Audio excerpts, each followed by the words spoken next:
na nakukuha ang taong bayan ngayon sa pangbabastos na ginagawa ng House of Representatives sa kay Vice President Sara Duterte. But before that, you will have your review. Yeah, yes. I just want to say, before we go back to the OVP's the topic, no, gusto ko lang palaman sa mga kababayan natin yung 10 flagship programs ng ating Vice President. Go ahead, okay, kasama dito yung Medical Assistance Program, yung Pansarap Program, yung Relief Operations, may negosyo taday, meron siyang Burial Assistance Program, Pagbabago Campaign, Rice Program, Libreng Sakay, and you can be VP program. So, and they are all distributed in satellite offices of the Vice President. At kailangan yung strategically located, yung satellite offices ng VP all over the country, Luzon, Visayas, Mindanao, para mabilis ang pagserbisyo sa ating mga kababayan. Hindi na nila kailangan pumuntang DSWD katulad ng gustong gawin ng mga power tripping, ng mga buhaya sa Kongreso. Pupunta sila sa Vice President's office, sabihin sa kanila, doon kayo sa DSWD. Yes. Whereas if they go to the Vice President's office, andyan na kaagad. And it's not, ang belief dito, no, ang underlying rationale here is as a public servant, you really have to have that. You have to serve the Filipino people, di ba? So lahat, even me, during my time, no, I had something like that.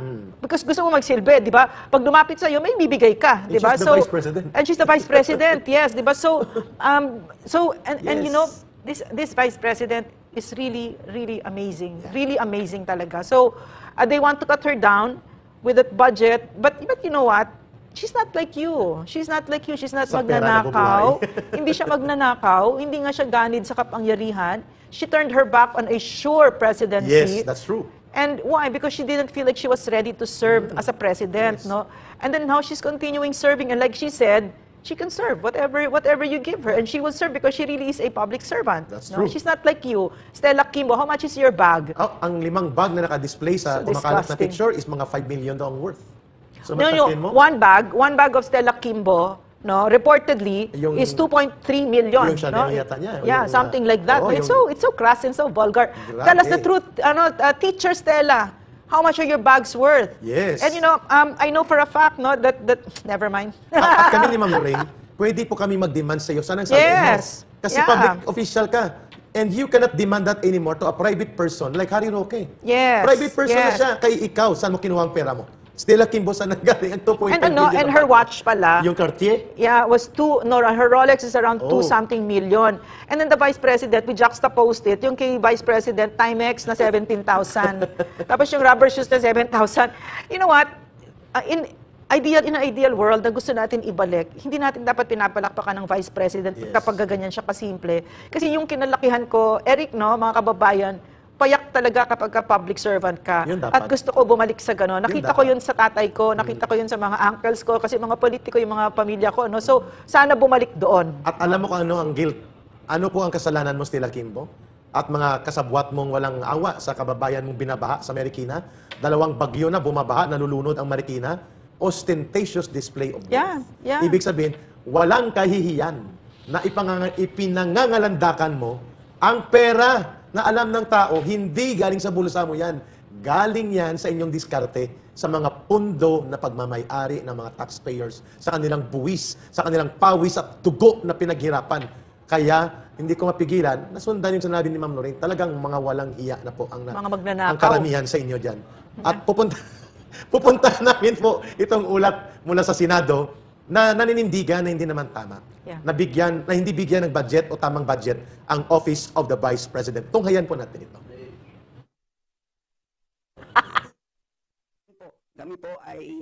Sa gitna ng alitan ng Office of the Vice President at House of Representatives o Kamara, ay sinabi ni Senate President Francis Chis Escudero na malabo na magkaroon ng zero budget ang OVP. Ipinunto ni Escudero na bagamat nasa Kongreso ang power of the purse, ay sa haba ng kanyang panunungkulan bilang mambabatas ay di kailanman ito. Sa Senado ay lusot na sa committee level ang panukalang budget ng OVP na nagkakahalaga ng 2.037 bilyong piso. Ngunit sa Kamara ay may mga nagsasabi na dapat itong i-defund o di kaya ay gawing zero budget. Pero ngayong Huwebes ay inirekomenda ng House Committee on Appropriations na gawing 733,198,000 pesos na lamang ang OVP budget para sa susunod na taon. Nasa 1,293,159,000 ang total ng kanilang tinanggal mula sa orihinal na panukalang budget ng OVP na nakapaloob sa National Expenditure Program. Kabilang sa binawasan ay ang OVP budget para sa supplies, personal services, financial assistance, rental expenses at utility expenses. Ang nabawas naman na budget ay inilipat sa DSWD at DOH. Kaugnay nito ay naniniwala naman si Senate Minority Leader Aquilino Coco Pimentel III at Senador Ronald Bato de la Rosa na nararapat na magkaroon ng sapat na budget ang OVP para sa susunod na taon. Sa isang mensahe sinabi ni Pimentel na ang OVP ay dapat bigyan ng sapat na budget upang magampanan nito ang kanyang mandato. Anya, ang OVP ay dapat magkaroon ng budget para sa mga tauhan, opisina, utilities, libraries, briefings, mga pulong, pagdalo sa mga conference at pagbiyahe sa parehong lokal at international. Samantala, iginit naman ni De La Rosa na kailangan pa rin ng OVP ng budget sa kabila ng pahayag ni Vice Presidente Sara Duterte na ang kanyang opisina ay makakagawa pa rin ng trabaho kahit na ganap na mawala ng pondo mula sa Kongreso. Pwede siguro mahirap. Saan po na sweldo yung kanyang mga staff, yung mga tao sa opisina? Gayunpaman, sinabi ng senador na siya ay kumpiyansa na ang nakararami sa kanyang mga kasamahan ay susuporta sa 2.037 bilyong pisong panukalang budget ng OVP para sa 2025, alinsunod sa matagal ng tradisyon ng mga mambabatas na bigyan ng parliamentary courtesy ang Office of the President at ang OVP. Well, I am sure yung aking mga kasamang senador will stand by the time-honored tradition. Yung top two offices of the government, Office of the President and Office of the Vice President, ay bibigyan naman yan ng kaukulang respeto. I'm sure, yung aking mga kasama nito ay for the preservation of that tradition. Ang magkabilang bersyon ng Senado at Kamara sa budget ay inaasahan na aayusin sa Bicameral Conference Committee. Mga kababayan, ito po yung maganda na may Senado. Yeah. Kasi may natitira pang sense of duty to country. It's not about Sara Duterte. It's about the mandate and the authority of the Vice President, regardless of who she is or who he is. Elected yan eh. And hindi ko malimutan ang kwento sa akin, Ma'am Lorraine, ng mga malalapit na cabinet secretaries ni Pangulong Duterte. I hope you can confirm. When people close to former President Duterte, nairita doon sa mga pang-iinganyo ni Leni Robredo at ng intriga sa UN, ng kasinungalingan against drug war na posisyon niya, nagsabi yung ibang mga close to the President, former President Duterte, na ipa-impeach natin. At that time, supermajority si Digong, both sa House at sa Senado. Kayang-kayang itanggalin. Si Leni at lahat ay tiklop noon dahil sa napaka-strong political decisiveness ni Rodrigo Duterte. Anong sagot niya? Ma'am Lorraine may confirm this or may correct me? No, we have to respect the mandate of the people given to her. Yeah, it's She true. was elected. Yeah. That's true. And it was even reported in the newspapers, no, that they really wanted to impeach her, and PRRD said no. Because, nga, like you said, Eric, maliwanag yung respeto niya sa boses ng taong bayan at saka sa Office of the Vice President. Diba? Yes. Okay. So mga kababayan, ito po yung aming issue. It's not about the Vice President herself. It's about the mandate and the authority given to her by the people. Sabi nga namin, kung hindi man sila co-equal ng presidente, but she is the next most important office in the entire government. Why?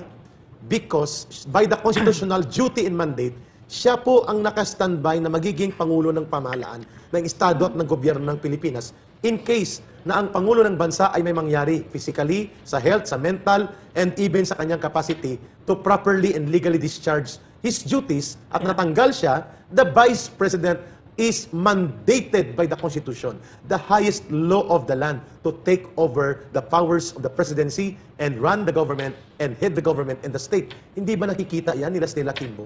Di, sabi nga ni Ma'am Lorraine, I like that argument, Ma'am, palagi sinasabi mo. Ilan bang boto mo, Stella Kimbo? 108,000? Ilan bang boto mo, Benny Abante? 93,000? Binayaran pa siguro. Malamang. Yeah. Ilan bang mga boto nyo? 150,000? 200,000? 32 million po ang boto ni Sara Duterte at elected by the whole country. Kayo, distrito nyo lang. So malinaw po na dapat in-afford nyo ang courtesy sa kanya. Ma'am. Not only that, Yes, Eric, si Vice President Inday, historical yung kanyang boto, yung kanyang mandato. Yan yung pinakamataas ever that the Filipino people have voted for, no? Pinakamataas yun, no? Yes, ma'am. Tanghayan natin ito, Ma'am Lorraine, para makapagbigay ka po ng commentary sapagkat last time, you were supposed to join in this program. Okay. Nang nagsalita siya. Bakit pala siya bumitaw bilang DepEd Secretary and dumistansya officially sa pamilya, sa politika at gabinete ni Marcos Jr. Tunghayan po natin ang pahayag na ito at maiiskandalo kayo kung paano niya wholeheartedly ibinuhos ang katotohanan kung ano ang totoong ginawa nila Martin Romualdez Saldico sa konsenti ni Marcos sa Office of the DepEd Secretary at sa kanyang departamento. Tunghayan natin ito.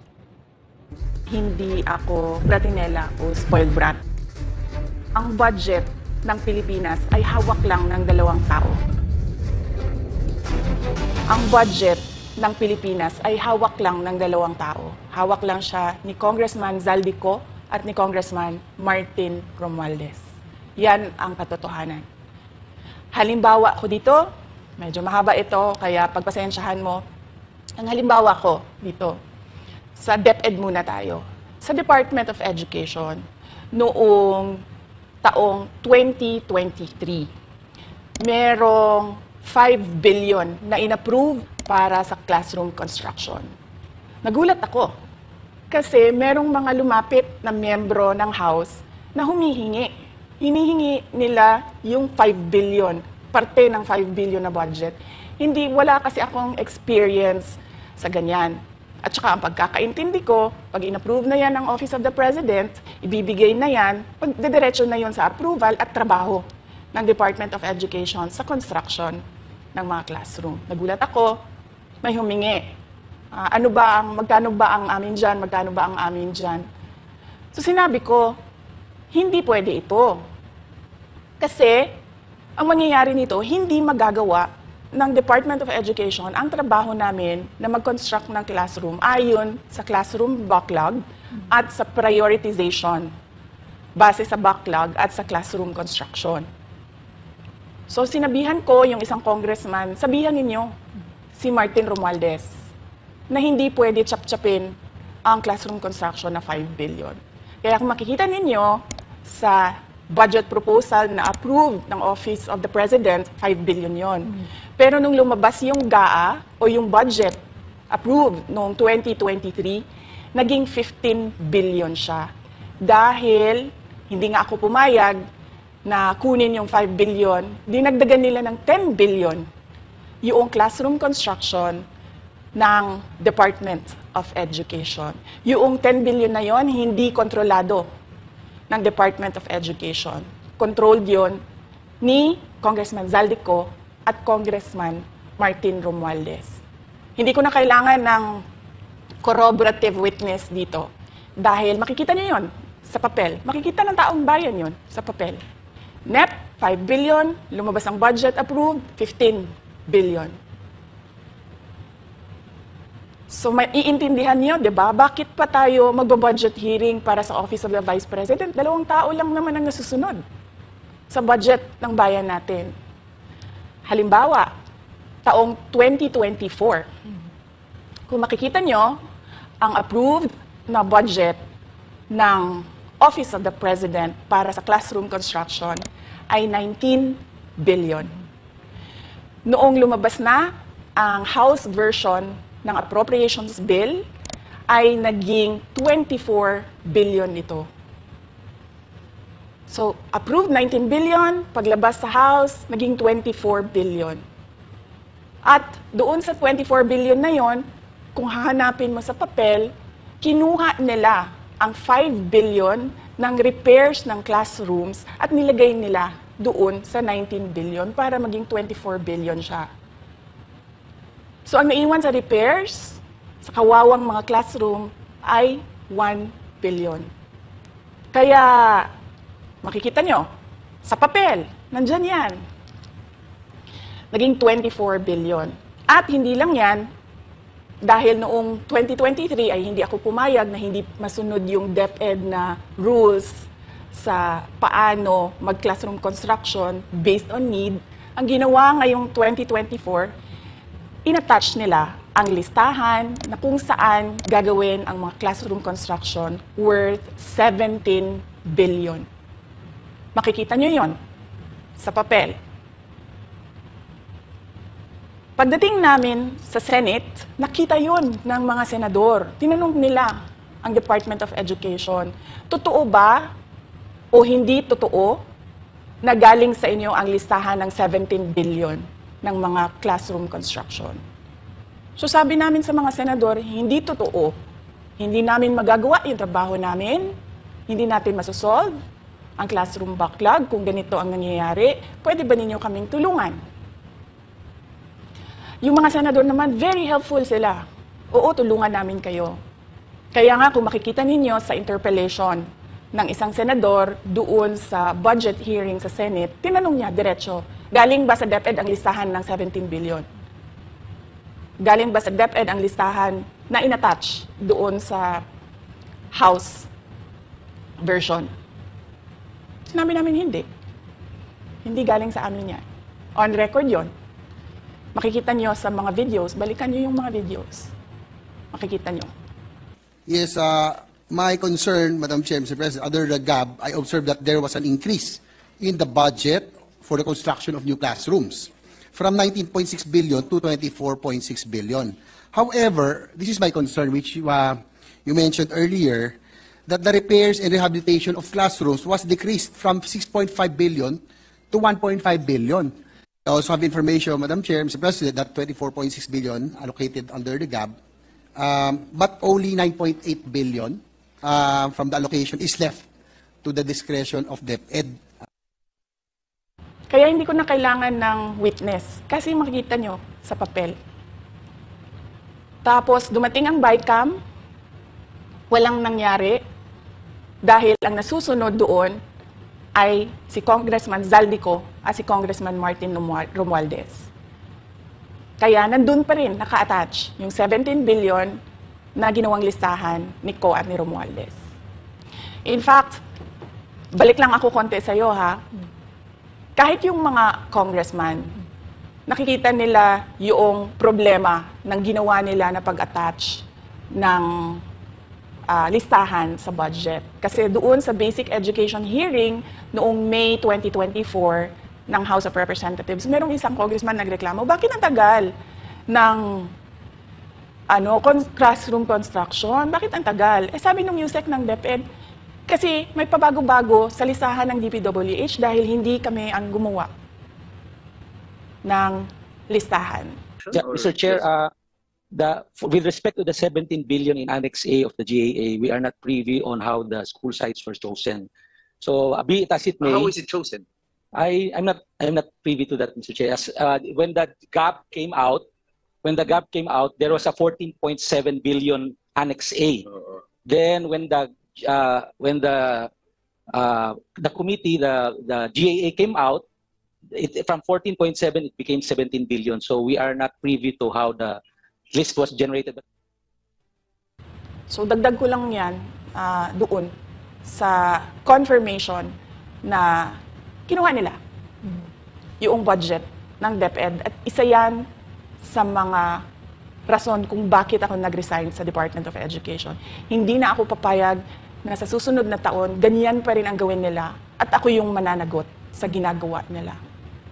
Kaya yan yung sinasabi ko, bakit pa tayo mag-question and answer dito para atakihin niyo ako? Ang masusunod lang naman sa budget, 2 tao lang. So mga kababayan, kukuhanan po natin ng reaksyon si Ma'am Lorraine. Ma'am, very scandalous. 2 taon magkasunod tiniis ni Inday Sara. Sa 2023 budget, 10 billion ang pinatong nila Martin Romualdez at Zaldico at nailusot nila, pinarking nila as pork barrel sa DepEd. Tiniis ni Inday Sara. Pagka 2024, inulit-ulit. Almost 19 billion ang pinatong. At hindi na nahiya, hindi sila taga-DepEd, gumawa sila ng listahan kung saan gagamitin ng mga classroom sa ang lugar na walang konsultasyon at hindi idadaan sa approval ng DepEd, lalo na ng Vice President bilang DepEd Secretary. Ma'am Lorraine. Gosh. Okay, ito yung well, it's good. No? Once again, the good things, I see the good things kasi it's very wonderful to see that we hindi tayo nagkamali sa pagpili ng Vice President natin. Na sana President pala natin. No? Yes. Sayang talaga. Pero nakikita natin ngayon kung bakit. Nakikita nyo ba yung leadership niya? Yeah. Nakikita nyo yung integrity niya. Yung integrity kung ano yung sinaisip mo, yun ang nasa puso mo, yun ang sasabihin mo, yun ang gagawin mo. Di ba? Hindi ka politikong salita ka ng salita, baliktad naman yung sinasabi mo. Di ba? Yung parespektable ka, pero magnanakaw ka pala. Di ba? So, unang-una sa lahat yon, maganda, no? Leadership, we have that. Kung wala tayo nun, paano? Kawawa naman tayo, di ba? Puro na lang magnanakaw pala, no? At walang pagmamahal sa atin, yung mga nakapwesto ngayon. But number two, this is what we see, no? Kaya pala, kasi pag pumunta ka sa probinsya, pag pumunta kasi, I go on a regular basis to this day, no? Makikita mo yung classrooms. Yes. Nakakaawa. Correct. Nakakaawa. It's falling apart. At saka talagang madilim, malamok. Minsan may maputik, binabaha. Hindi lang, nila landslide pa. No? I'm talking about the schools that I've seen in Sa Samar, Samar. yun. In Leyte, no? yung bailiwick ni Martin Romualdez. Kaya pala ito, no? Ganyan. And who else? No? Also in Bicol. Bicol, Zaldico is from there. No? Taga Bicol ito. Dito mo maintindihan, no? Dito mo maintindihan. Kapag ka ang isang probinsya ay mahirap, makita mo kasi corrupt ang mga politiko dyan. Exactly. No? So, ito pala yon. Are we shocked? We're saddened. No, we're saddened that this is what we're seeing with our country right now. But we're very, very grateful that the Vice President has blown its cover kasi Correct. dito tayo pwedeng magsimula. No? Ma'am, maganda yung sinabi niya. I agree sa binanggit mo, Ma'am Lorraine. Integrity in leadership is the fundamental requirement, lalo na kung ikaw ay namumuno ng pamahalaan. At yan ang wala kay Marcos ngayon. Yan ang wala kay Martin Romualdez, kay Zaldico. Integrity and competence and dignity. Walang And drug dignidad. test. And drug test. Wala din. Ayun. In drug test. 8 buwan na. Mag-7 na buwan na. Mukhang parami yung gusto kong pa-drug test. Kaya nga eh. Gabalik ka namin ni Ma'am Lorraine yung binanggit ni Inday Sara. Naiskandalo kami dito ah. Not just because na ang flood control project na ninanakaw nila ng 1.4 trillion pesos 2023 and 2024 General Appropriations Act, hindi makita, binabaha at nalulunod ang buhay at bahay at kabuhayan ng taong bayan sa Metro Manila, sa Samar, sa Luzon, sa paligid ng Rizal, dito sa paligid ng Southern Tagalog. And yet, ito pa, mga kababayan, kung hindi nagsalita si Inday Sara Duterte, Ma'am Lorraine, kung hindi siya nagsalita at nakipagsabuatan siya, maging corrupt siya, sasabihin niya, sige, ang tongpats na 10 billion, magkano sa akin yan? Magkano sa amin? O, ariglo tayo ha, sige, 30% sa amin. I-release namin ng 7 billion, may 3 billion, kami na bahala.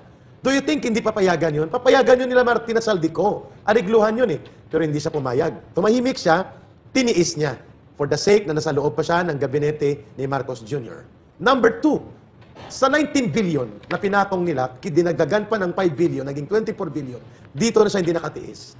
Sapagkat gaano kataas ang pangbabastos na ito. Ikaw ang department secretary, department head ka dyan, lalagyan ka ng mga proyekto at pondo na hindi ikaw magdedesisyon paano ipatupad, saan gagamitin, saang mga lugar, sapagkat ito ay palulusotin bilang pork barrel. Exactly why the Secretary of the Department of the Public Works and Highways, Ma'am Lorraine, mga kababayan, nagtatanong, bakit may 176 billion kami na nakaparking? Ano ito?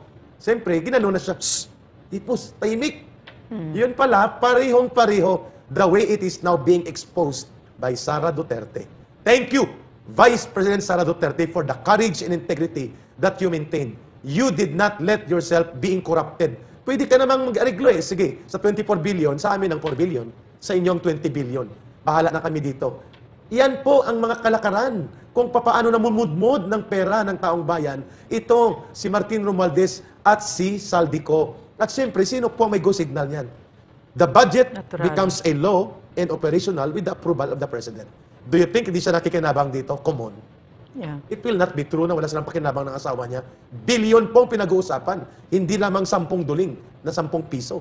You know, Eric, no, mga kababayan, what I learned when I was, my short stint in government, no, maraming pera ang Pilipinas, Yes. napakarami, no, so that, lalong-lalo na pag hindi magnanakaw ang president, ang speaker, etc., di ba? Kapag hindi sila nagnanakaw, pwede kang magbigay ng free college education, Yes. pwede kang mag-golden age of infrastructure sa Pilipinas, di ba? Marami, no? All of this that we saw under PRRD and also the past presidents, di ba? Nakita naman natin kapag hindi magnanakaw, right?